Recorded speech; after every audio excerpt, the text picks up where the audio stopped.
Dito ho ako magdidinner sa na-meet ang manok sa Bacolod, isa sa pinakasikat na kainan ho ng mga manok na inasal.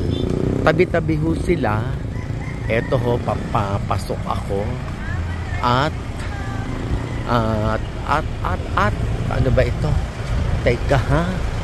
Eto, iba-iba sila. Na-meet na inasal. Manukan.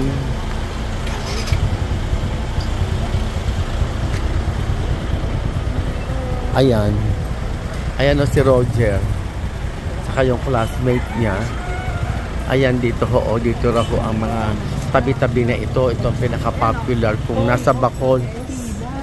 Kaya home of the best inasal. Chicken inasal. Ito ho talaga ang puntahan ng mga turista. Dito sa Manukan ayan. Country. Ito Manukan Country. Home of the best ayan, chicken inasal. Ito si Carol. Siya ho ang nagdala sa amin dito dahil dito raw ang the best. Tapat ho yan ng SM. Ngayon, papasok na ho kami sa mga stall. No? By stall kasi ito eh. Ito pala. Oo, ito pala. Kaya pala. Ayan ho, ang daming kumakain talaga. Oh. Grabe. Grabe ho yan. Magkano ang kilo ng mga ganito? Magkano? Teka, magkano nga? Tinatanong ko. Hindi ko naman sabi buksan mo. Tinatanong ko kung magkano. Sige, okay. Ano?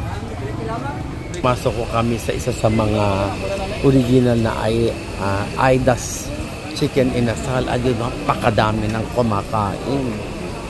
Super dami. Ayan ho. Ayan. Super dami. Ayan po. May mga maskara. Ayan, ang dami talaga. Isa ho lang ito sa mga nagtitinda. Marami ito tabi-tabi. Pero punong-puno. Move ko lang din ang makita. Hindi pa dapat chicken.